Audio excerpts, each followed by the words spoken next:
What up? What's up? Ain't nothing. Tired. How are you? Same. But I'm here. So, praise the Lord, niggas. Me too, sis. Me too. So tired. I think that's just going to be a part of my reality from now on. That's really the reality of this entire show. How was your week? You know, I got through it. That's the long and the short of it. But I'm happy to be here, happy to be back for another episode 3 of Getting Grown with Jade and Keia.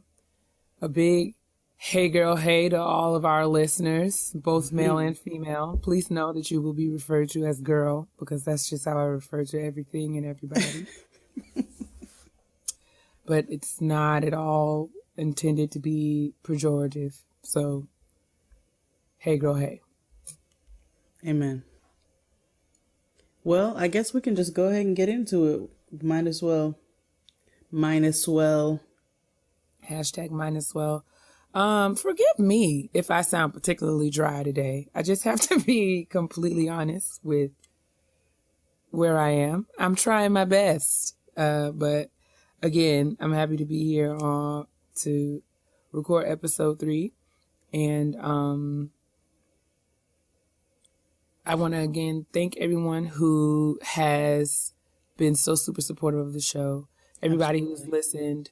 Week 1 and week 2, you guys have left awesome comments and sent us fabulous tweets and made comments on Instagram and all that, and even emailed and sending your petty peeves and questions. And we really appreciate you checking us out.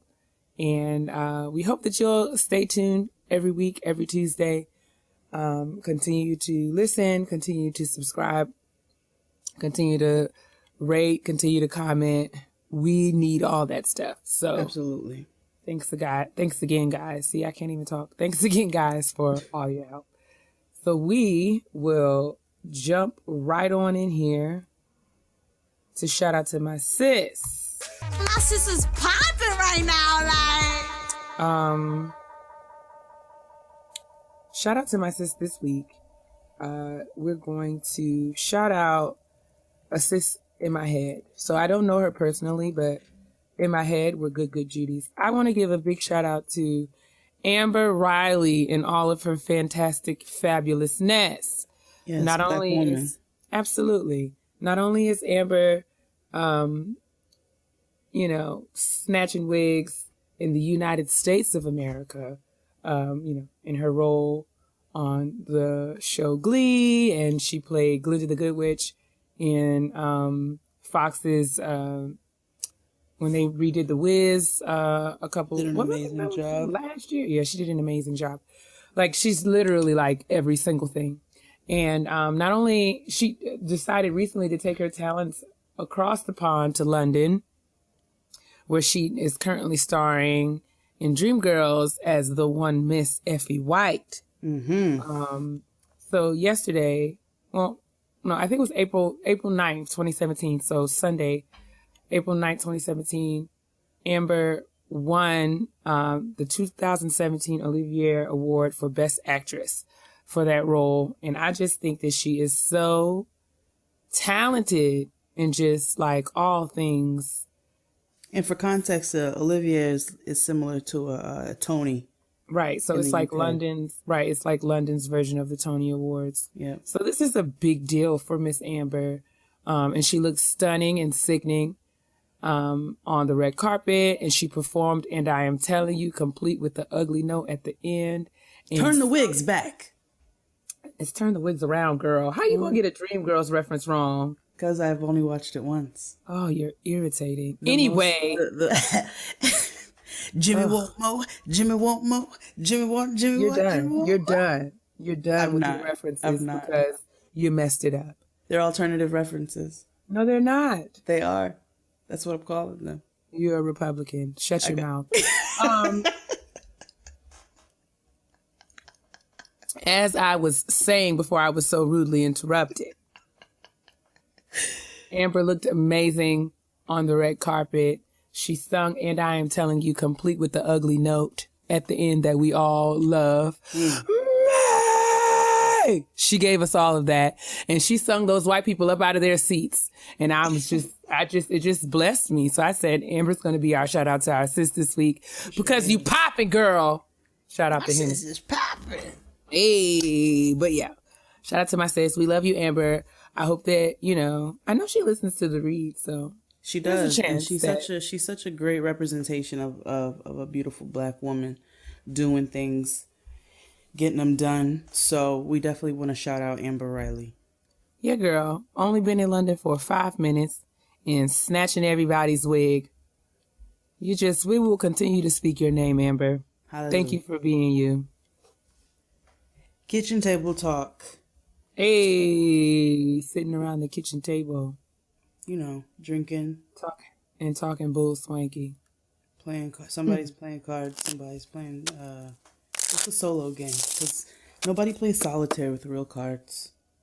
No, we only play on the computer. Mm-hmm. Well, anyway. I don't know. Somebody's playing a card game alone, just flipping cards. And they're building a house. Do people yes. Okay. They're building a house with their cards. Or they're playing solitaire on their phone. Or they're playing solitaire on their phone. Or spades, like my husband likes to do. So, on his phone. On his phone. Mm-hmm. That's how you practice. That's exactly what he's doing. Because he was Caribbean. He didn't grow up like we did. And so, therefore, he wants to make sure he's in on the game correctly. I just don't play because the blacks it's just not fun for me. But we can talk about that later. Crystal, Asante, myself, and our friend sat up and played spades until 4:30 in the morning one night. What are you talking about? And our friend, you act like I wasn't there. Oh, that's right. You're irritating. First of all, let me tell y'all about these niggas and how we was at Crystal's house for Thanksgiving. Yes. And I don't know where we went. Maybe we went, I think. No, this was after Fury's birthday. This was after, but that was the day after Thanksgiving. Oh, okay. So, we came back from the function. These niggas decided that they was going to play spades. I assumed my rightful place on the couch with the remote in my hand to watch. I don't know what I was watching. You know what it was? That's when Centric had that Amen marathon. Yes, and you were over there cackling alone. Ooh, I got my entire life. I watched Amen for 3 days. Dang doodle on the couch. And we'd be over at the table by myself. And all of a sudden in the corner, you hear...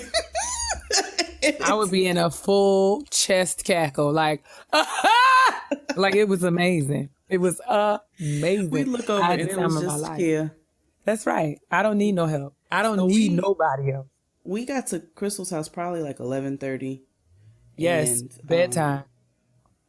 And Keia sat on the couch and Tristan sat on the couch. And we got into a heavy game of spades. Heated. Heavy game. Heated.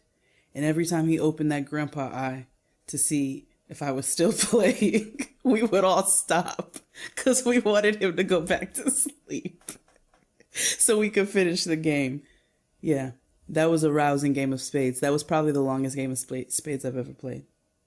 That was ridiculous. You guys were excessive. A complete tangent. Once again, always a tangent. So we have a couple things to actually talk about at the kitchen table today. The first being Pepsi.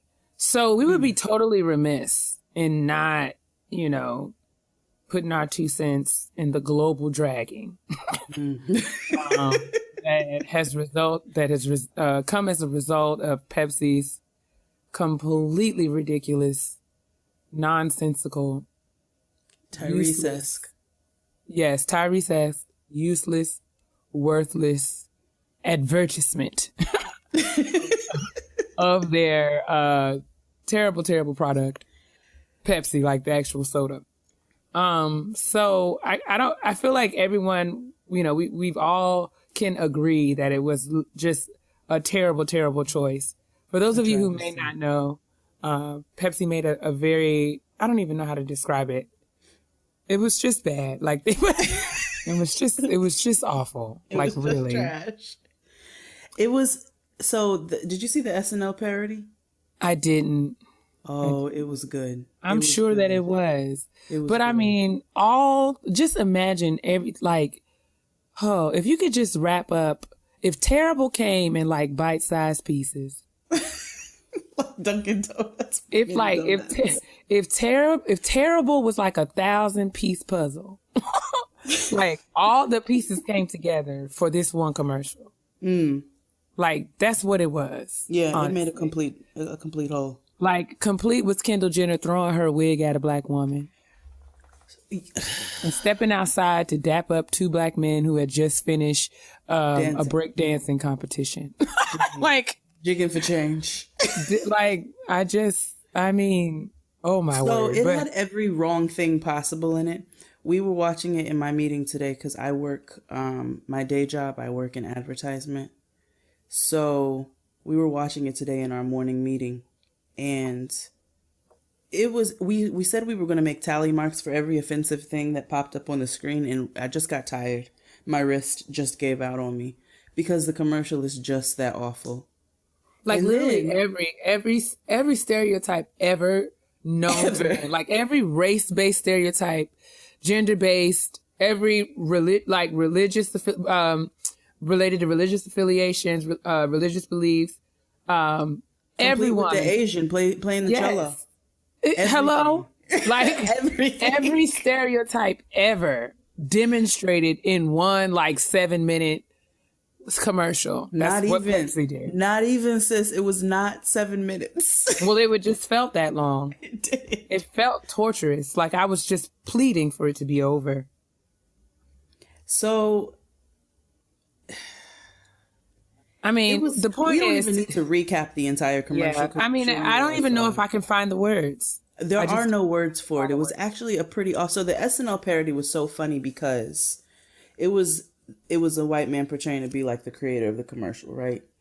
And so he is on the phone giving the idea while this commercial, like they are getting ready to actually air this commercial, and he's giving the idea to an exec on the phone. And you can clearly hear that this person is like, okay, this is a bad idea. So then they keep replaying that, and he keeps having another conversation. He's like, put a black lady on the phone. And he was like, so Black Lives Matter. It's going to be great. It's going to be motivation. He was like, don't do it. Okay. But then they had to go ahead and do the commercial. And there we saw what happened where Kendall Jenner, again, threw her wig at a slave. And oh no. And that was bad. I don't know why they had this black lady there to catch this wig. I don't know who thought that was a good idea. I don't know who did casting. I would imagine that it was somebody who was a part of the KKK. Who would say to throw a wig at a black woman? And then you immediately pan to two niggas showtiming on the street. Step and fetch it. Step and fetch it. No suits. I feel like my mother, like how I remember, because, okay, when I was in high school, I played the violin. I'm not ashamed of that, but like people are like often shocked. But I played the violin for like 14 years. And I was pretty good. Like I made all state and all that. But let me tell you why I ended up with the violin. Because of course, like every other black girl in the school, I wanted to sing in the choir. And my mother was like, they expect us to sing in the choir, Keia. They expect us. They expect us to sing and they expect us to dance.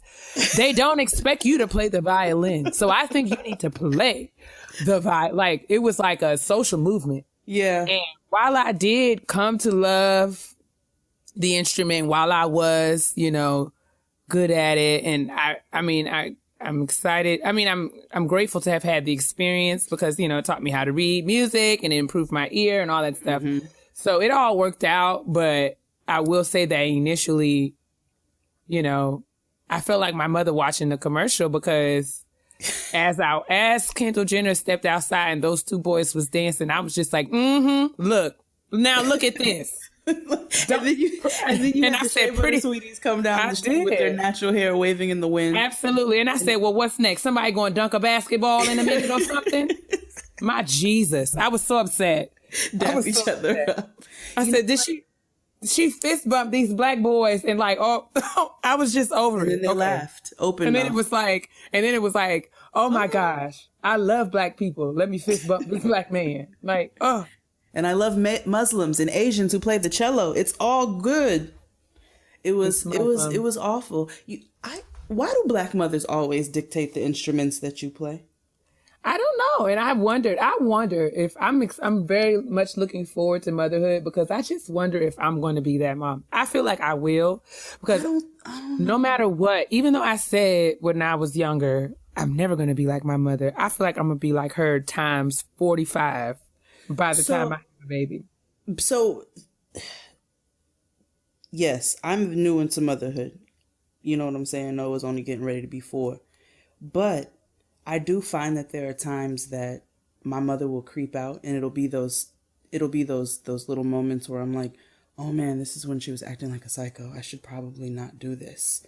So it allows me to check myself. But then I have moments where I'm like, well, this is why she said this. Okay, this makes sense now. I'm saying this. But I don't think I'm going to dictate the instrument. So I personally I wanted to play the drums and the saxophone as a backup. That was what I wanted to play. My mother was always trying to guide me in the direction of what she considered feminine. So she hated that I love sports. She hated my clothes. And she wanted me to not play the saxophone or the drums. And I really honestly think she didn't want me to play the drums because of her nerves. But she had me play the flute. Her nerves? Yeah, you hear all of that banging. Like, I don't want to be hearing the drums right now. My brother played the drums, honey, so it was just loud. we all just dealt with it. Like, it's so loud, and it's so unnerving. It wears on your nerves. Does it? I don't. Maybe I just grew accustomed to it because it was always just so much noise.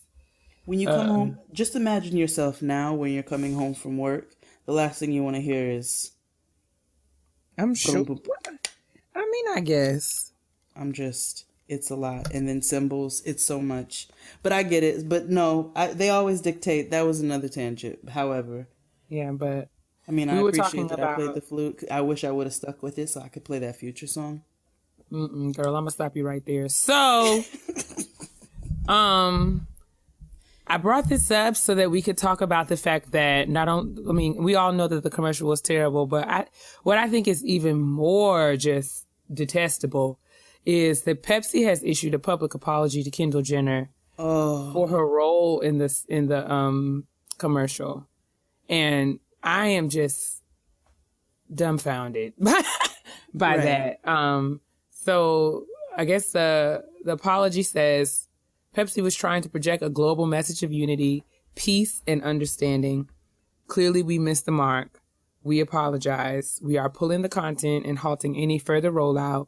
We also apologize for putting Kendall Jenner in this position. Okay. And I'm just like, yet again. Well, that wasn't nobody but Chris. But still, like, I just feel like, why is this billion-dollar global company caping for Kendall Jenner? Like, Kendall signed a contract. Kendall endorsed her check. When they wrote that check, she endorsed it. She sure took it down to the quick check cashing place. She put it in her account. I don't know. Calabasas check cashing. CCC. Listen, CCC. She took it down there, and then she took, she got $20 in cash so she can go to the corner store and get some now and laters, just like the rest of us. In a Pepsi. In a Pepsi when we get our checks. Like, so I'm trying to figure out, how is it that in what world does the company apologize for putting Kendall in a position? Like, Kendall got the script. Kendall read, she went to the rehearsals and read through, like she sat in on the meetings and she was clear about what the content of the commercial was going to be. No one blindfolded her and rolled her into a room and turned the camera on, and she was completely unaware of what was happening. So I'm just trying to figure out. You know, she thought this was a good idea. So she signed off on all of this. She was totally 100% comfortable with the creative content. And she just knew this was going to be this groundbreaking, amazing, life-changing commercial. And little did she realize that she was going to be dragged to the middle of the earth for being a part of something that was so distasteful and so offensive and so insensitive and a number of other things. So I have no love and nothing in my heart for Kendall Jenner. You knew what you were doing. You a grown woman now. You working. You talk about you've been working since you was 11 years old. So you working. You know what you're doing. Working you with the quotation marks, working. So, right. I mean, but we all know Kendall Jenner. We know that she can't be trusted ever since she showed up in them people's church last Easter with her belly out. What? But anyway. And why Pepsi didn't issue an apology to old boy Marley, the grandchild Marley, who wrote the song for the commercial, which that nigga is held accountable too if he knew what was happening with this. But why y'all didn't issue an apology for him being involved in that? I just feel like it's like she's an adult, like, or I mean, she's not. You know what I'm saying? Like, if she's grown enough to sign a contract. She's not an infant, and this is not like no one bullied her into doing something like this. So I just think that, well, I mean, and still, I feel like Chris bullies everybody into everything. But that's not an excuse. No, if your mama's a bully, then you ought to be used to it. But no, she knew I don't know. Was doing. The problem is just like why apologize to Crystal Jenner? Why not apologize? Crystal Jenner. Why did I say that? What is her name? Kendall. Crystal. Well, child, same difference. Anyway, like we apologizing to her. It's like, why not apologize to the protesters? Why not apologize to the movement that the ad is making fun of? Exactly. Like, to apologize to her. It further proves that y'all don't care about the movement, and you've missed the mark completely. And you missed the mark about why you missed the mark. Exactly. Like, you're completely clueless, and it's just an example of what it is to be white and privileged and to be white and oblivious in this country, that you don't have to pay attention to these kinds of things because they don't affect you. Nope. And I say it all the time. White people stay throwing out a bomb and looking around trying to act like, oh, who did that? Who caused this big commotion? They love to start something and then walk away from it. And and they never understand why people get so upset at their actions or their words or whatever it is that it is at that moment. Like, they never understand why people get so upset because they just don't even try to understand. For you all to issue an apology to Kendall Jenner clearly shows that you do not understand what you did wrong. What you did wrong was belittle and make fun of multiple causes that people are very passionate and feel very deeply about and affect their personal lives in so many different forms of fashion, whether that be Black Lives Matter, whether that be the transgender movement, no matter what it is. These are issues, right? These are issues of social injustice. Exactly. It's not just like I'm personally offended, but like these are issues that demonstrate the systemic oppression and how things have literally just been screwed up and have marginalized specific populations of people in this country throughout history. This is not just like, oh, I'm personally offended by this because it's counter to my own personal opinions. Like, we're talking about like grave injustice. Like, we're talking about multiple levels, killed in the street multiple times all the time. We're talking about trans women getting killed in bathrooms, getting raped. We're talking about people getting sent back to countries where they they came over here and this is where they wanted to be, and you don't send somebody back somewhere. That's not how you do things. They don't do that to Americans when we go to other countries. Right. So why Like are we doing that? Total violation of rights in this place where everyone who is a citizen here is promised certain rights. And then you just, so I think it was completely, I wanted to talk about it because I feel like we had to address it in some way. Absolutely. But yeah, F Pepsi forever. Don't ever drink that stuff. Even though I will probably have. Listen, my house was a Pepsi house. We didn't really mess with Coke. No. I don't really drink soda no more because I don't either. I'm just committed to wearing a crop top this summer, and it's just not good for you. I'm enjoying you. But I think, I mean, it's just you can't really come back from this. So listen, it really pissed me off because I enjoy a cold Pepsi. I don't drink soda either. I actually drink seltzer. Every once in a while, you all will hear me open it while we are recording. But I drink a ton of seltzer like that water. Damn lighter. What? I don't know. You keep talking about this non-existent girl. It's a sound bite. Girl. Clearly. It's like a white noise. Nobody hears it but you. Girl, just let me know. Just let me know when you're going to finish with this lie so we can get back to the show, please. Thank you. But I'm pissed off because when I would have my Chinese food every now and again, I enjoy a cold Pepsi. I don't know what it is. Maybe that is strange. I don't really care. But I love a cold Pepsi when I eat Chinese food. That is my relation. That is what I enjoy. And you all have ruined it. And now I have to drink Coke. I'm going to have to go home and to my grandparents' house and explain to them why we cannot bring Pepsi into the home no more. And that's going to be difficult. Because not to say that, my family is not, I just feel like it's going to take some doing. They totally would agree. And we have talked about how Pepsi was dead wrong. But I'm just telling you that Pepsi is also ingrained into the culture and fabric of my upbringing, of my family structure. Everybody's not going to stop drinking Pepsi. As a unit. So I feel like it's going to be really difficult. It's going to be a hard sell for me to get my grandfather to stop buying Pepsi. It's hard. Like people try to shame me for eating Chick-fil-A. Oh, honey, they're going to be so mad when they get to heaven and realize that those wonderful chicken strips are served in glory. They are like in golden chafing dishes. I don't understand. My boss is one. He tries to make me feel bad about eating Chick-fil-A, and I said, "You're not going to ever succeed." Listen. I'm not here to debate certain things. I'm here for this chicken. That's all. That's really it. I'm not concerned with your Mormon homophobic, racist. I do think that it's unfortunate, but I also think that this chicken is delicious. Right. So. Like whatever, they can go wherever. They can go to an island because now we have the recipe. I just make sure that this establishment stays up and running. I don't care what happens to the family. I just want the chicken.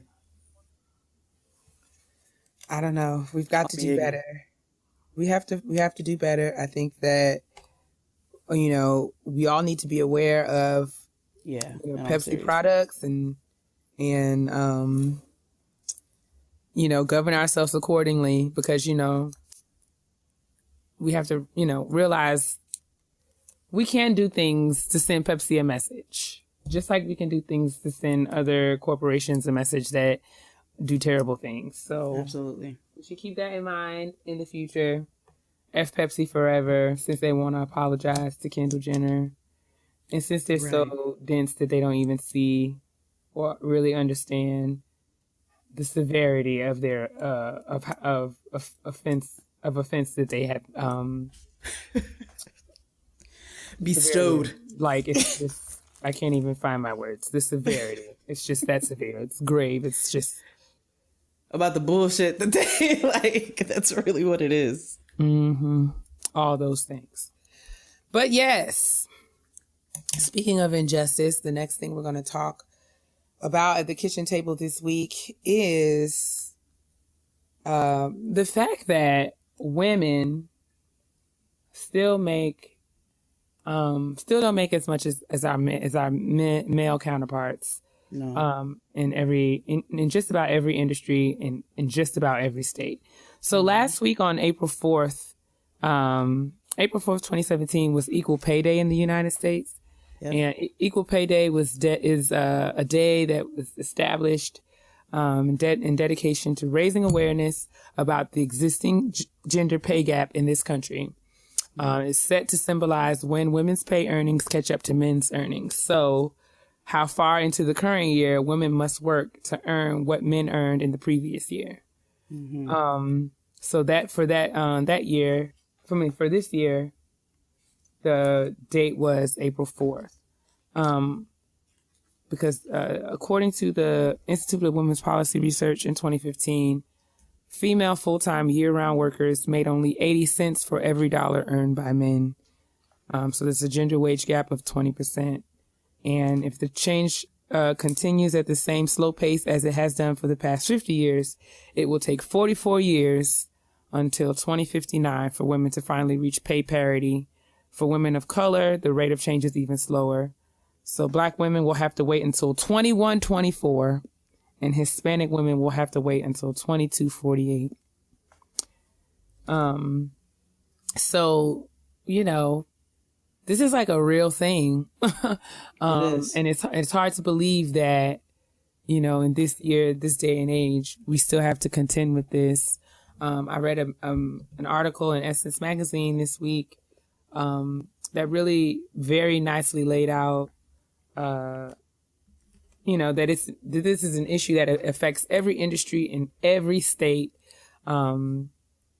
with, women making as low as 45 and 50 cents to the dollar in certain states.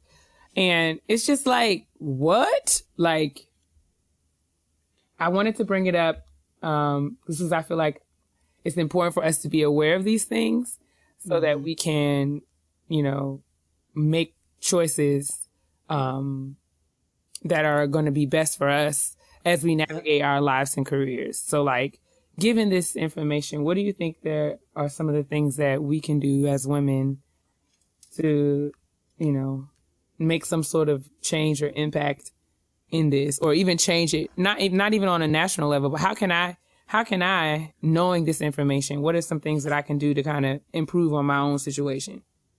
Right. So if you're going to speak on an individual basis, what I think is that, you can't, the thing about it is that you don't know what other people are making, right? You don't go into a job and say, okay, what's your salary? All right, I want to make sure that I get that or higher. Like, that's just not realistic. Right. But what you can do, like some of the small things that, not small, but big things that you can do that can help to help your situation. God, I can't get my words out. Just a side note, we record really late at night, so we're always after tired. Work. Not even directly after work, like after the evening is done, right? Is when we record. So bear with us. But when you go into a job, first of all, you want to make sure that you do your research as to what a proper salary would be for that position. So you make sure you do your research first and foremost. Make sure that you are negotiating your salary to something that you feel is fair compensation for what your duties and your role will be. Right. We always want to make sure. Oh, sorry. I didn't mean to cut you off. You're good. Go ahead. There are lots of websites, lots of information available in print and online that, will help you to determine what a fair salary is for just about any position there. I know that there's a website called Glass Ceiling. And I know that there are others. I think that that's the one that just came to There's Glassdoor as well. Is it Glassdoor? It might be. If we're talking about the same one. I think it is Glassdoor. And why did I say Glass Ceiling? Because it's the same shit. Bear with us, y'all. We're going to be all right. One day we're gonna actually have ourselves together. Yes. Glassdoor. That's the one. Not Glass Ceiling. So you can search your actual job or profession and find comparable salaries so that you can, be aware and not just take the first thing that you're offered. I can speak to this, especially after graduating. I got a real light. Y'all hear that lighter?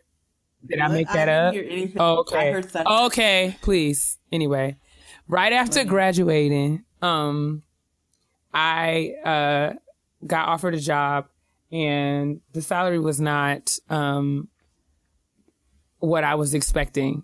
And I was nervous and found myself with a lot of stress and anxiety because I needed a job. So it was like, do I tell them that, I need more money, or do I just take this job? Because where I come from, when somebody gives you something, you say thank you. You don't say this is not enough. But I was really nervous about it, and I did not want to make this decision, by myself, because I knew that there were people around me who were in a position to help me. So everyone I asked was just like, you have to negotiate. And I was afraid to do it because I thought that they would be like, oh no, girl, never mind, and just hire somebody else. But there is a lot of information out there. There are steps that you can take to learn how to counter offer.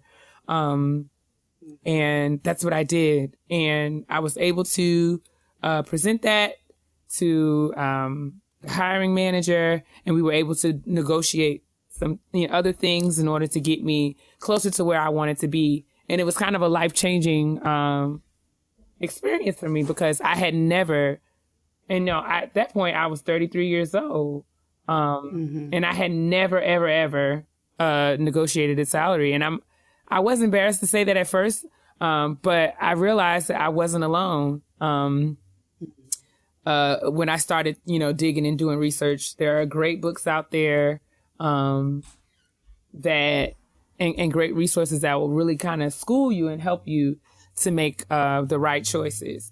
So like Jay was saying, it's really important to do your research and just be as informed as possible, when you're going in to job opportunities, and not being afraid to negotiate salary and ask for what you need. Another quick story, Lovey, shout out to Lovey. I think is it Ajayi? Anyway, New York Times bestselling author of I'm Judging You. I was friends with her on Facebook, was on her Facebook page. And she was talking about the importance of negotiating salary. She said she was talking to one of her friends who was hiring, in management, and was looking to hire someone, made an offer to a very talented African-American woman, and gave her a starting salary, and she just accepted it. And she was like, she had $15,000 more to give her, and she would have given it to her if she would have just asked. But she didn't. So she lost out on $15,000 more per year, which is significant. I don't know. Lord. It might not be for you, but that is significant for me. So ladies, please, if you are starting a job, or even sometimes those of you who go up for, your performance reviews, there may be some room or opportunity for you to negotiate your salary, or negotiate your pay raise. So if you have not considered doing that, please do that, especially if you are doing your thing at your job. Don't be out there talking about Jade and Keia said do this if you come into work late and not doing what you're supposed to do. But if you know that you are a valuable asset to the company or the organization that you work for, you are well within your rights to ask for them to compensate you at the level to which you are working. Never be afraid to know what your worth is. Don't go into a job thinking that you have to take whatever they give you. Keia brought out a really good point earlier where she said she was always taught to just kind of take what was offered and say thank you. And I think that's a really good point, because I feel like a lot of people were raised that way. There were a lot of people who were taught to negotiate their salaries, but unfortunately that's a luxury that some of us were not privy to, because we were raised in working families where it's like you need to be happy that you have a job, and you need to be happy if you got a decent job, and you need to be happy if you got a job that was able to pay your bills, and God forbid you get a job that you love, you know what I'm saying? Like, then you really go ahead and take the opportunity that is handed to you. But you need to make sure that you're constantly doing your research. Do your research not only about the salaries, but about the company itself, about the role itself, about the responsibilities that you will be in charge of, and just everything that falls into that position, so that you are getting what you deserve. And a lot of you are out here and you're getting degrees, such as my sis. You're getting your PhDs, you're getting your masters, and it's important that you know that you worked hard for something. You know what I'm saying? And don't think that you just have to fall just because they might choose somebody else. There's a million other positions out there. And another point that I like to bring up, just from like an entrepreneur standship, standship and entrepreneurship. I can't get my words out. Another from standpoint. There we go. God, what is happening right now? What is happening every night? I'm so tired. Just from somebody who is running their own business. You know, I have a catering business in particular. When I pitch for catering jobs and I send out proposals, you know, of course I want to be competitive and I want to make sure that I'm giving the best rate possible, but I don't want to shortchange myself in the long run. And I had to learn that the hard way. There were jobs that I did and I should have charged significantly more for my services. You know what I'm saying? I gave above and beyond, but you also have to pay your dues, and that's something that you have to keep in mind as well. But I have to make sure that when I'm sending out my proposals, I'm not afraid to put my time on there. Like, I cook this food, I have to package this food, I have to go and I have to purchase the ingredients that go with all of these meals. And so therefore I should be compensated for that. And it's not shooting myself in the foot and telling these people, okay, you need to pay me tens of thousands of dollars for what I'm doing right now. But it's making sure that I know what my worth is. I know what my skill level is. And I deserve, as a person who's been working to build their business, to charge what I should be charging. And we don't need to be afraid to do that in those standpoints either. So yeah, I think it's really key that we make sure that we do our research in whatever career that you choose to go, and don't be afraid to speak up and ask for what you're due. Agreed. Especially since you know, the resources are available to you to do that. Just make sure that you're taking full advantage of all that's out there. And I wanted to say that to say, you know, we're not suggesting that, you know, we know that some of you have been taught and, you know, socialized by your parents, and you have had people around you who have given you this advice. So, we're not saying that, you know, everybody doesn't know just because I didn't know.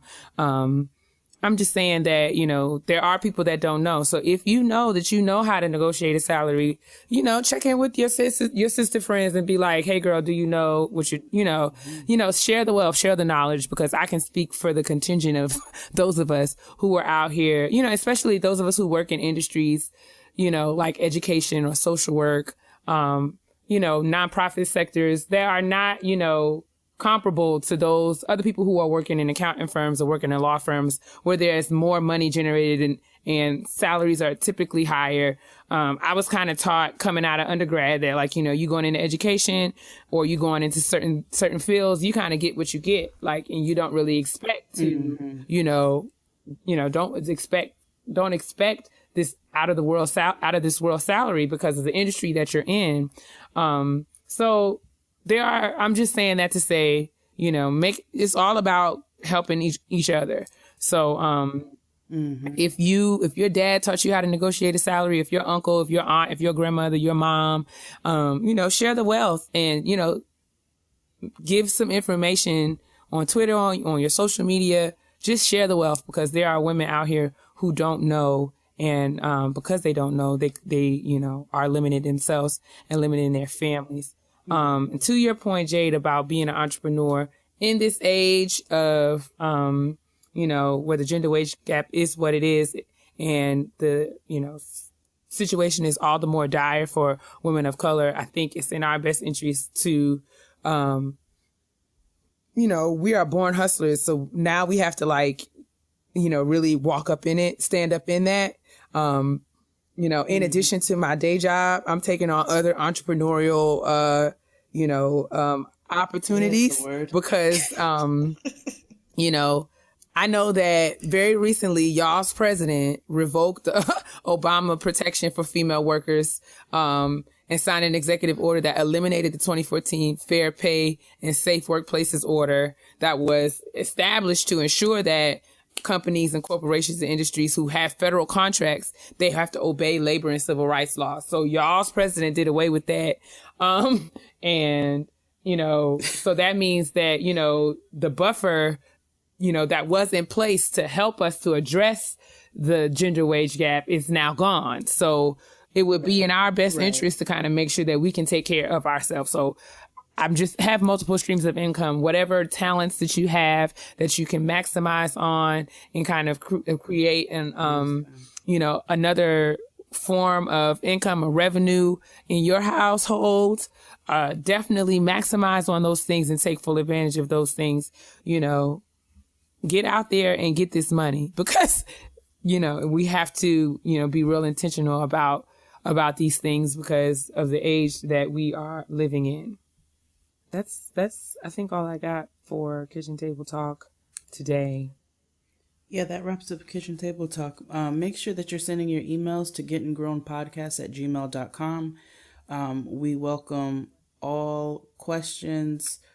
We welcome suggestions for topics. If you want, if it's your suggestions for Kitchen Table Talk, if there's something that you want to talk about at the kitchen table, all of that. So gettinggrownpodcast@gmail.com. We're getting tons of emails. Thanks, guys. Lots of responses, and we really appreciate you all hitting us up and enjoying and interacting with us, because that's really what this is all about. It's all of us trying to get grown. You know what I'm saying? So we have to do that with each other and support one another.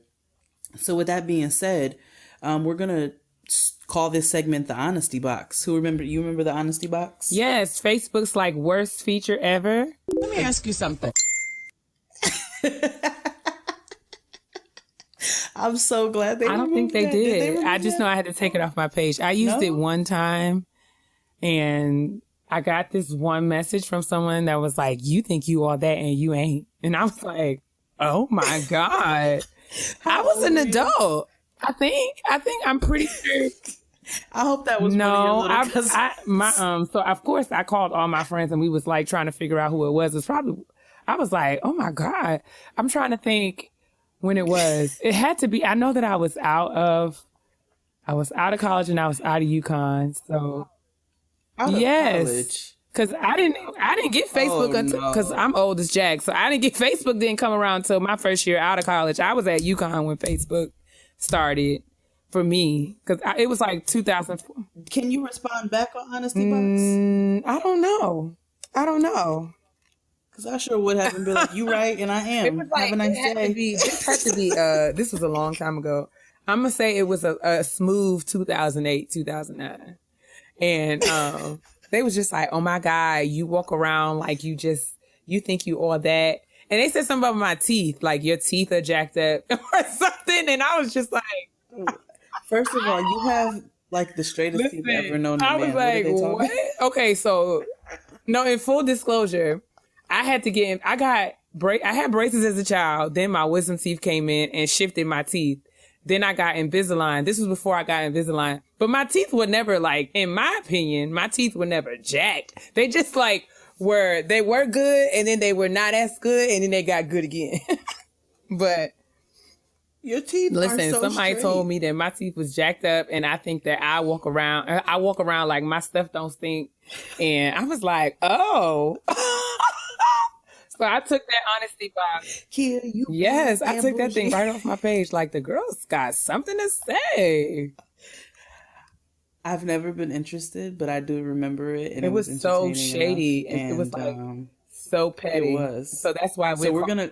This is not intended to be shady or petty. However, we're gonna call it the honesty box because if you write in and you have something shady, or you or have a petty question to about a say- shady or petty situation, or you just have a general question, you may or may not want to disclose who you are, but just you can ask. It's a safe space where you can ask your question and receive a response. And, it could be advice if you want it to be, or it could just be, another perspective. Like you could take it and apply it to your life as you see fit. So I think that's, honesty box was fitting for that reason. Because it could be advice, but it don't really have to be. Yep. So it's just a place where if you have a question, you can ask Jade and myself, and we will give you our opinions and perspectives. So we got a question, from a young lady. She did not disclose whether or not, she wanted us to share her name. So for the purposes, it's the honesty box. So you know what? Across the board, We we're just will. gonna keep it anonymous. unless you say in the email, it's okay, for us to disclose. We will just keep it anonymous, but I will read it at this time. Hi, Keia and Jade. Hey, girl. I hope this email finds you well. I'm a 25-year-old female, and I love you too so much. Bless your heart. We love you too, sis. Yes. I'm not going to read this part where she's being very complimentary. Just read the email. Don't judge me. That was so judgy. Okay. She said, your podcast is perfect, in all caps. Also, Keia, you have such a cool, raspy voice. Thank you, girl, for appreciating my manly Stanley. Shout out to Miss Gia. It is not a manly Stanley. You have like this real, it's like a black woman, like, it's like, it's oh my just God. sensual. Listen, and tangent. just- Okay, we should start announcing the tangents because, you know that they're coming. Let me tell you something. Yes. When I was in college, this boy told me that I should be a phone sex operator, and I was so offended. I was like, what? I was so excited. I was like, sir, do you know who I am? What? How dare you? I was like, and it was so weird because he'd be like, you sound so sexy on the phone. And I would be like, nigga, I'm talking about Skittles. Like, what are you talking about? Oh, like, the red one. I don't like, it just made me so uncomfortable. Well, that's better than what I've ever gotten. Ain't nobody ever said that to me. I wish somebody told me I could be a phone sex operator. The only thing I ever got is how come all light-skinned girls You know got what? deep voices? I was talking to my friend Amber about this. Hey, Ams. Hey, twin. Happy birthday, girl. So she and I are, women of a particular height, and we both have deeper speaking voices. Girl, stop with these lies. You want to be tall so bad, but bless your heart. But I am. I'm not hating. Oh, girl, this felt vertically. Anyway. So we were talking about how we felt like women who are taller, like taller women have deeper voices. So that could just be a theory that we just made up. So if you are a woman of a particular height and you have a manly Stanley as well, send us a tweet and let us know that we're not out here. Us Amazonian women are not out here by ourselves. Anyway, thanks, girl, for thinking that my voice. Right. Yes. Send us a tweet. Let us know. Join Not us. you. Watch your pronouns, sis. Ain't no us. Join myself and all the... What is the height requirement for this? Because this sounds discriminatory. For being What's the considered height Amazonian, requirement? I think Amazonian is 5'9" or better. Yes. I'm 5'9" or better. Wait, that's like Dustin. Happy Shout out to birthday, our brother Dustin. We love you. We love you. Anyway. They said yesterday. They said, Dustin, how old Enough. are you? He That's said, right, honey. You enough. better believe it. We was born the same year, so we're the same age. So on my birthday, I'll be saying the very same thing. How old are you? Old enough. God bless you. Anyway. Well, I feel like I'm You're tall not. enough You're to be not. a part of your club. I'm Okay, I'm girl. coming Well, sit in the anyway. back. Anyway, let's just get back to reading this. This young lady said, I have a cool, raspy voice. I thought I sounded like Manly Stanley. Shout out to Miss Gia. I got that from her, Manly Stanley. When she gets up in the morning, she'd be like, I sound like Manly Stanley. And I was like, I sound like Manly Stanley all day long. But anyway, let me get back to reading. So this young lady said that she is a graduate student and she's graduating this May. Ow! The issue is, yes, girl, you made it out. The issue is the main goal of my program is to go off to medical school. Long story short, I bombed it. Oh, however, sorry, I skipped a whole line. Let me just start that over. Oops. She said, I am a graduate student and I'm graduating this May. The issue is the main goal of my program is to go off to medical school after I graduate. However, in order to do this, you have to take and do well on the MCAT. Long story short, I bombed it. And even though I plan to retake it, I can't stop comparing myself to my classmates and beating myself up about it. I'm in a class of 20 at an HBCU, and most, if not all of my classmates have secured admission into medical school.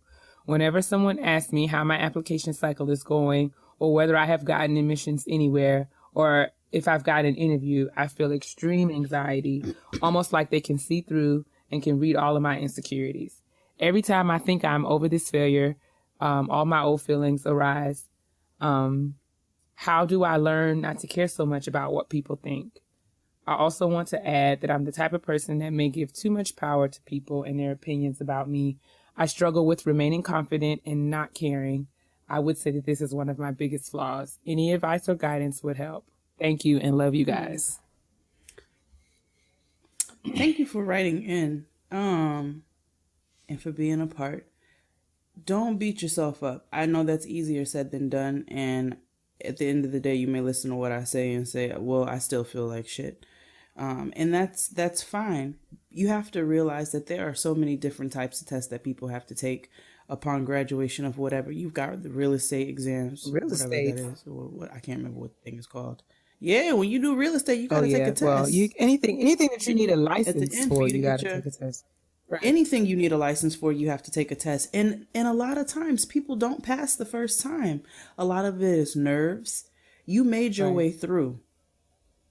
So the test is not an indication as to you being a failure. A lot of people crack under pressure. Some people are not good test takers.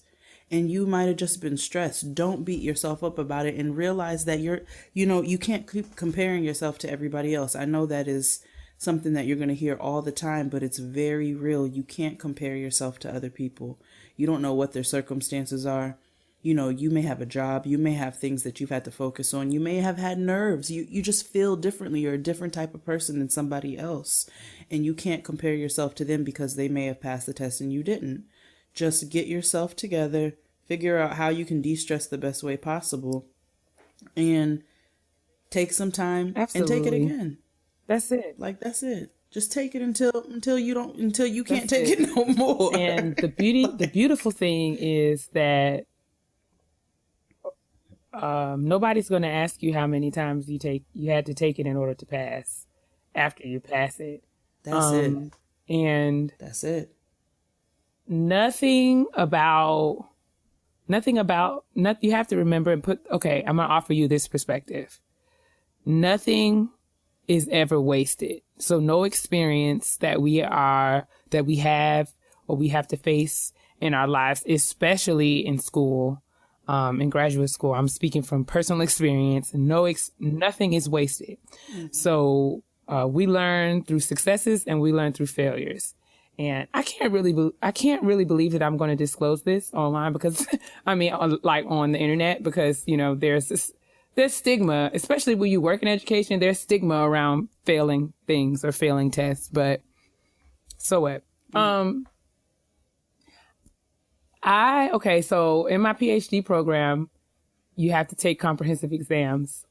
So there's 2 rounds. There's your Comp 1 you have to take in my program. This is not for all PhD programs, but in my specific program, you take a comprehensive exam after your first year, and then you take the next comprehensive exam, right before, after you've written your dissertation proposal. So the first comprehensive exam, it was take home. They give you this massive question and they give you 10 days to answer it in a paper form, and you hand it back in and faculty members read your response and determine whether or not you passed or failed. The first time I sat for comps after year 1, I did not pass it. And I thought I was going to die. Like this is not, and I mean, I'm not, y'all know, I'm not one to just be out here like tooting my own horn. But all my life, school has been something that I've done relatively well. And I don't want to say I didn't have to try, but it didn't take as much effort for me to do well in school. It just was something that kind of came naturally to me. So this was the first time in my entire academic trajectory, from like kindergarten to this point, where I took a test and failed it and was like, what? Like, so I'm sorry, you said what? Like, it was like, do you know who I am? My name is Keia. No, check that again. That can't be right. So it really, really took all the wind out of my sails for a minute, and it really made me question, like, well, maybe I don't need a PhD. Maybe it wasn't right for me to make to come here. Maybe I should just, go ahead on back to work, and maybe this whole thing isn't for me. But in hindsight, failing comps when I failed it was probably one of the best things that could have happened to me, as a student, as a PhD student, because I was able to get the feedback from the test, and I sat down with my reviewers who were really, really understanding, and I was fortunate to have people who, were not mean to me. They were very nice about it. They were very affirming, and they reassured me, and they were able to show me exactly why I did not pass. And it was a matter of, it wasn't that the content of the exam wasn't right. I just was not writing authoritatively. So like when you reach a certain point in your, training as a scholar, it's not like, you write in a paper and just saying, this is what I think, and these are my opinions, but you have to be able to kind of substantiate your argument in a way that, carries a weight behind it that, suggests that you know what you're talking about. And up until that point, my papers were really passive, and it was kind of just like, well, I think that this is what this is saying. And it was an opportunity for me to learn and grow how to write like a scholar. And if I hadn't failed, if I would have just stopped and be like, oh, well, I guess the PhD isn't for me. If I would have just quit my program and got a job and went back to work, then I would have missed out on that opportunity to really grow. And once I was able to get the skill that I needed, like it was a very simple rewrite. I submitted again and I passed, and it wasn't something that deterred or threw me off of my course or my track. It was something that I had to go through and something that I had to experience. So if that's any perspective to you, if that's any use to you, I would say,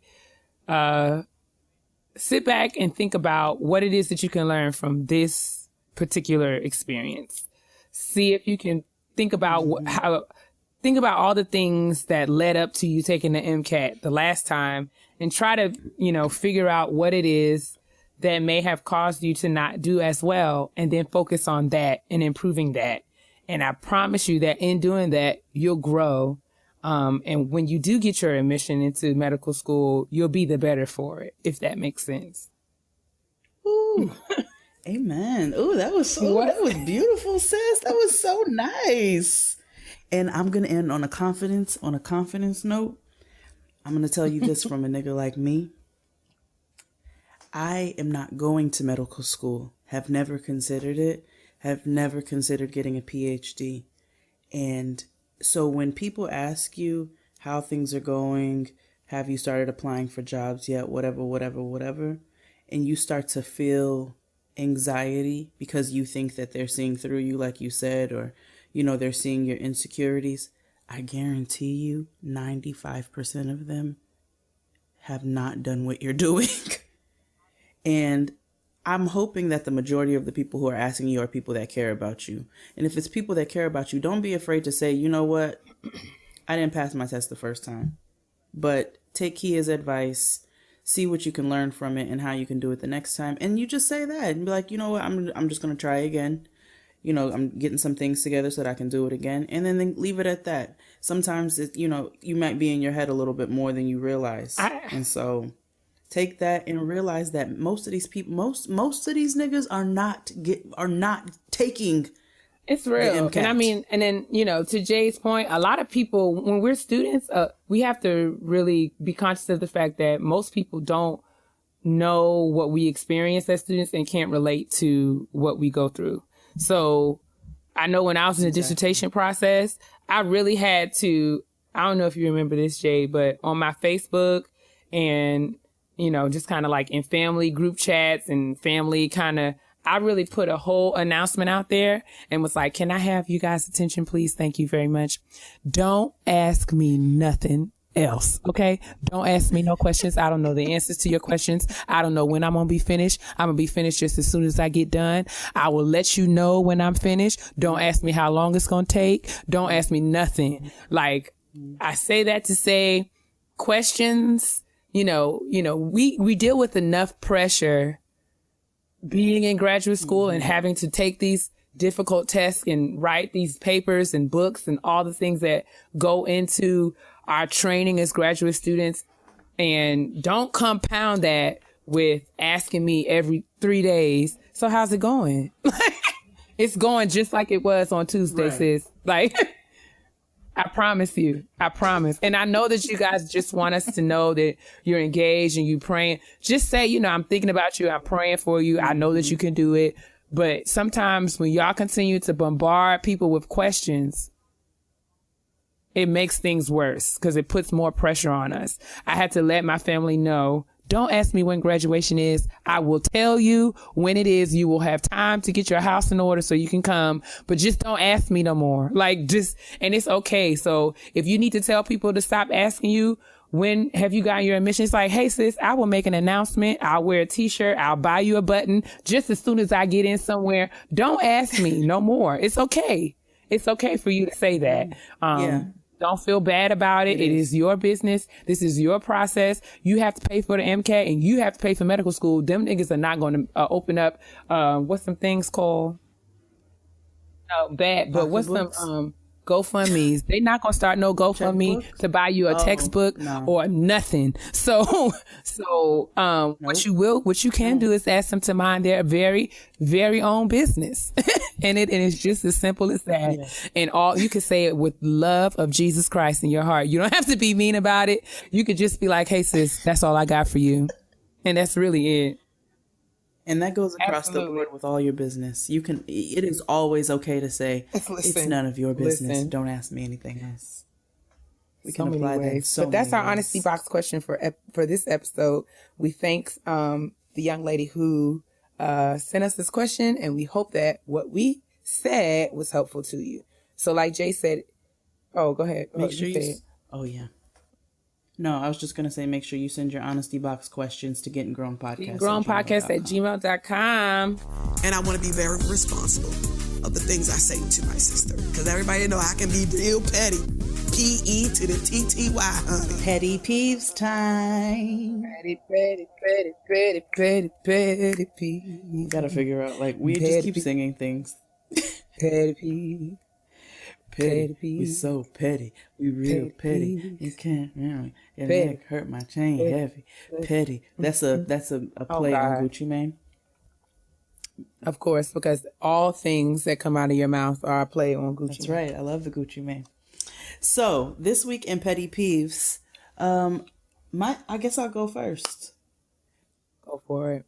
My petty peeve are really, really, really I'm tired. It's starting to get warm outside and niggas are in heat.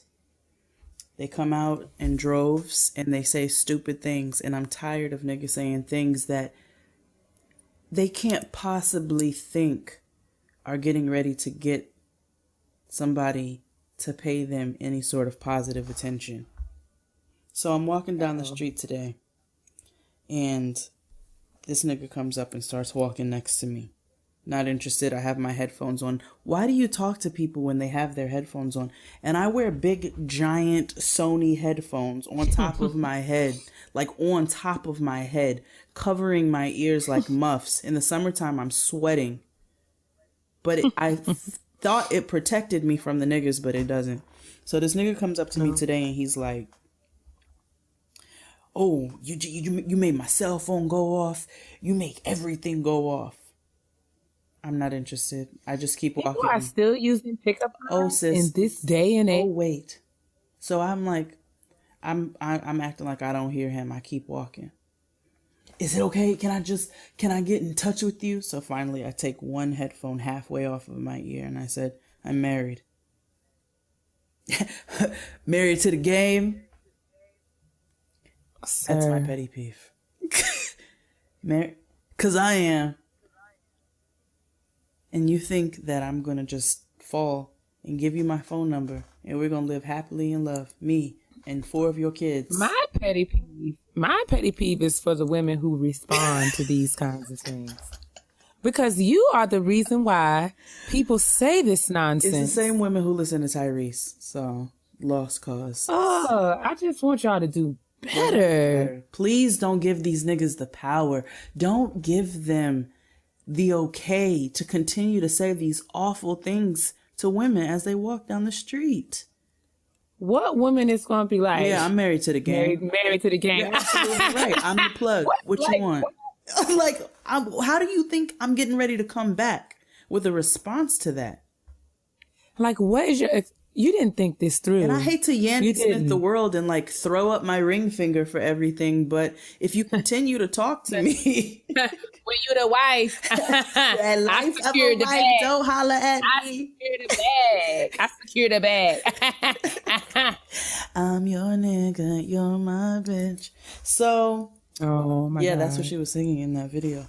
So I don't want to Yandy Smith you, but like if I tell you, singing quotes, right, mouthing. If I tell you that I'm married, that means stop talking to me, nigga. Leave me alone. I'm not interested in anything else that you have to say. And no, we cannot be friends. I don't need any more friends. I'm not even married. I don't need any more friends. I'm all tapped out on the friends department. God bless you. The friend zone is closed. That's it. Sir, you want the friend zone? Go listen to Loudspeakers Network. It ain't here.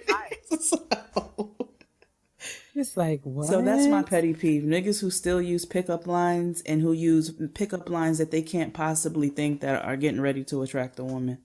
And if they are, then again, they're the type of women that listen to Tyrese, and probably both of you niggas are lost.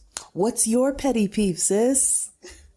My petty peeve I'm sharing with one of our wonderful listeners who wrote in and shared her petty peeve, and it just resonated with me. So like, and it really struck a chord.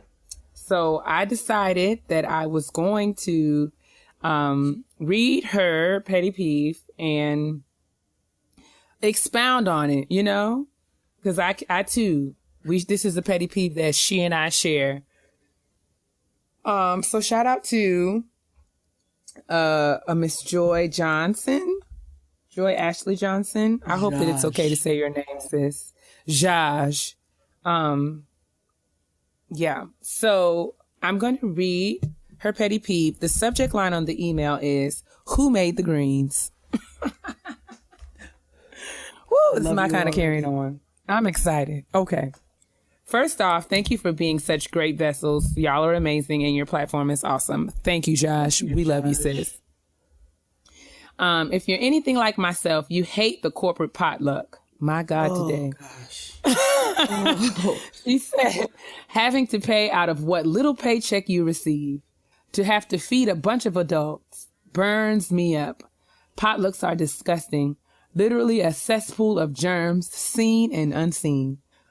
I work in corporate America where hand sanitizer seems to take place of a good scrub with soap and hot water all too often. Girl. That's not even petty. Girl. That's not petty. Preach. That's not petty. Okay. Please. That is a word. So, ain't it? Hand sanitizer is great, but it does not replace soap. It will never substitute for soap and hot water. I say hot water because y'all...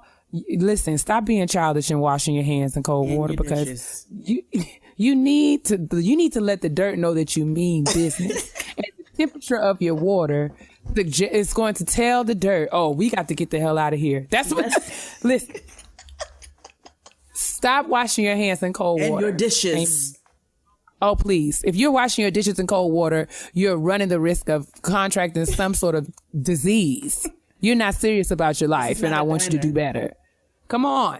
Anyway, I digress. As much of a joy free food is, believe me, as a college student, it definitely doesn't go unappreciated. Oh, she's in college. Precious heart.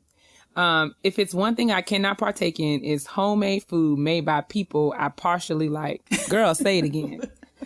She said, my mother said, you can't trust everyone's kitchen. Listen, right. I need that printed on a canvas tote and a t-shirt. Or one of them knitted things that people hang up in their kitchens. I will wear it on a button on my jean jacket. Gia, make a shirt. On yourblackness.com. She said, you can't trust everyone's kitchen, and those words have stuck with me for as long as I can remember. So in regards to the dreaded potluck, I hope that those that hear this will remember that store-bought food is really the safest and preferred way to go. Don't practice your Pinterest recipe on the masses. We don't want it. I said, girl, ooh, isn't this good? This is so good. So good. Nobody wants your sad Halloween cupcakes. Nobody wants it. Nobody wants your safflower seed cookies. Nobody wants that. Your gluten-free lemon bars. Nobody wants you to bring that. We don't want that. We don't. Number 2, don't bring your chocolate chip cookies in your spaghetti stained Tupperware. If you got spaghetti stained Tupperware, don't put nothing in it but spaghetti. That's your spaghetti Tupperware from now on. No. Okay, so this show is about advice, right? Tangent. Go for it. Okay. Announcements. You can wash the spaghetti stains out of your Tupperware. It goes along with properly washing your dishes. There's hot water. There's a few things that I'd like you all to stock your kitchen up with. SOS pads, also called Brillo pads. They come in copious flavor. They come in lemon. They come in lavender now. There's so many different flavors. SOS or Brillo pads. A sponge, a pack of them because you need to replace it. And some steel wool. I know that's very old school, but I keep it just in case the cast iron gets gritty. So keep those things, some soap and some really hot water, and get yourself some kitchen gloves if you can't handle the hot water. And that's why you continue to wash your dishes as if you work at the spoon, the greasy spoon. So stock your kitchen with those things. Take your Tupperware. Soak it. I always put like a half a cap of bleach. Maybe people don't agree with that, especially some of these new millennials, but it works. Put a little bit of that in some soap. Let it soak with some hot water. Then take your Brillo pad and scrub your Tupperware out. I guarantee you those spaghetti stains will disappear. You might have to wash it a few times, but you can get the grease out of your Tupperware. And by all means, if you're too lazy to get the grease out of your Tupperware, then stop bringing your cookies with cat hair in your spaghetti stained Tupperware, just like the young lady said. Also, as another brief aside, I have read that you should not warm up things like spaghetti in Tupperware. No. Or you should just invest in some glass. Pyrex, yep. Or Pyrex or something. Because the reason why, like there's I can't find the article or remember exactly what it said, but the stains suggest that, the plastic, it's just, there's certain things that we shouldn't warm up in plastic in the microwave. So word to the wise, you can go down to the Marshalls or the Home Goods, honey, and get you a set of Pyrex Tupperware for the low. $20. All right. You can walk away healthy. Or less. Right. Or Amazon if you girls are really into these apps. And I heat my food up in the oven or on top of the stove personally, but that's another topic for another day. Yeah, I don't even own a microwave, but we can talk about that later. Okay. Let me just finish. Don't bring your chocolate chip cookies in your spaghetti stained Tupperware. Just go on down to the nearest grocery store and pick up some tortilla chips and salsa. Say a word. I mean, also, please use utensils when serving yourself. I've seen too many grown folks reach their nasty hands into containers and bags of chips, rooting around with all sorts of germs for the next person to chew on. Gross. Working in an office setting, I already have to sacrifice my space externally. The last thing we need is to digest your favorite recipes covered in the hair of whatever pet you may have at home.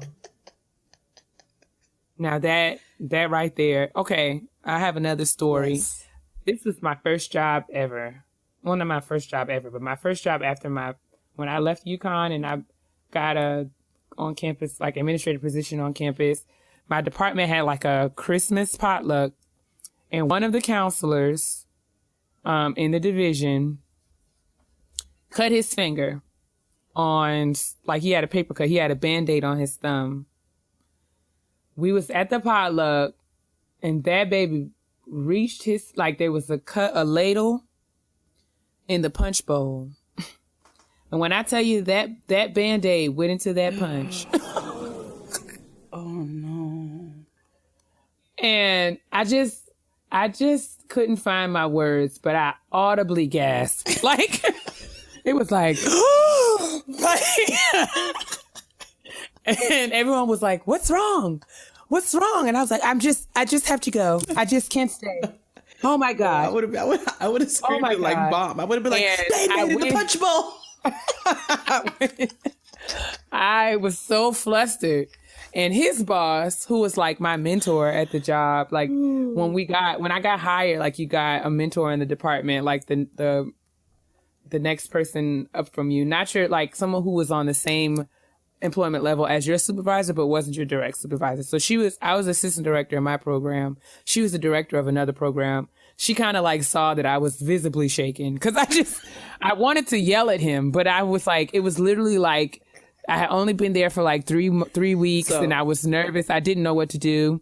So, you screamed Band-Aid at the she like ran after me and was like, she was like, Keia, what's wrong? I was like, Jonathan put his Band-Aid in the punch and I just like we can't drink the punch. Don't let anybody drink the punch. She was just like, it's okay. Like, I was just like, I was traumatized. Like, Jonathan put his Band-Aid in the punch. I was so concerned. Do you know why you were really traumatized? Because you knew in your, in your mental, like in your back mentals, you knew that if you hadn't seen that nigga would have taken that Band-Aid out and just gone on about his merry way.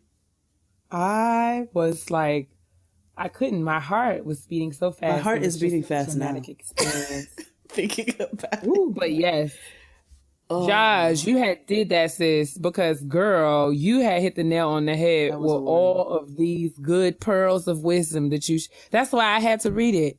That was a word. On my other show, Jade and XD, we talked about this person who brought blueberry mac and cheese to a company potluck. Good night. So that's why you shouldn't eat potluck food. Yeah. Well, that's our petty peeves, and that's our third episode of Hey Sis. And that's Ain't the it bus. Good? So listen. Oh, that's the bus. Because Brooklyn, every time. We have more petty peeves, and I'm thinking we have to think about this. But we have so many petty peeves that maybe we'll have just like a petty day, like a petty episode, and we'll just have like an all petty peeves episode. I'm down. Let us know if that's something. Let us know if that's something you want us to do, because we have tons and tons of petty peeves, but we love them. So please keep them coming. And you can send them to Gettin Grown Podcast, GettinGrwn podcast at gmail.com. You said GRWON. Grown. GRWO. Oh, sorry. GROWN. I'm sorry. GettinGrwn podcast. I promise. Listen. I got degrees. I just it's just late at night. You got way more degrees than I could ever even have dreams about. Like, we should switch. But I still can't get the typo demon off my back. I'm rebuking the typo demon every day. Right. See, whew, but you yeah. Still know way more than me in your sleep. Girl, rest yourself. Anyway, I also would like to share a praise report. We have a praise report I just saw in the email inbox. We got a praise report from Lori from Nashville, Tennessee. Hi, I got all my families in Nashville. It says, Dear Keia, you don't know how much I appreciated you giving the advice on taking a closer look at my bills. Sprint charged me an extra $200 in error after someone had fraudulently charged a new phone on my account. I almost paid it, but God said, daughter, listen to Sister Keia and read your bill. And then she spoke in tongues. She said, listen, that's how you said that? No. I don't know. That's unknown tongues. That's her tongues. My tongues are different. So I don't know. I would just receive her tongues as the praise to the Lord because he is worthy. Because let me tell you who I would have had to stab if I would have $200. 200 bones. Sprint tried. They sure did. Lori, I'm so glad that you read your bill. See, ladies and gentlemen, you must read your bills. The people be out here trying to play you and come for your coins. We don't have time for that. See, we just be trying to get grown. We just trying to share the wealth with y'all. Listen, Lori, I'm so glad that you shared that. Read your bills. I'm about to go read mine now. So listen, we're gonna go. No. Thank y'all for listening. Catch us next week for episode 4 of Getting Grown. Make sure that you like us. Make sure that you rate us 5 stars and subscribe on SoundCloud, on Spotify, on iTunes, on every platform that you possibly can. Getting Grown. Make sure let's grow together so that we can continue to scrape up these gems out here and share them with one another. It's like fishes and loaves, niggas. Fishes and loaves. You so deep and hoteppy. It's time for you to go to bed. I know. It's like catfish and white bread. It just keeps multiplying. Every week I want catfish. No. Look at you. So, yes, make sure that you like us, rate us, subscribe to us. We love you guys. Write in to we love you guys. And make sure that you moisturize and drink your water because your black will crack if it's dry.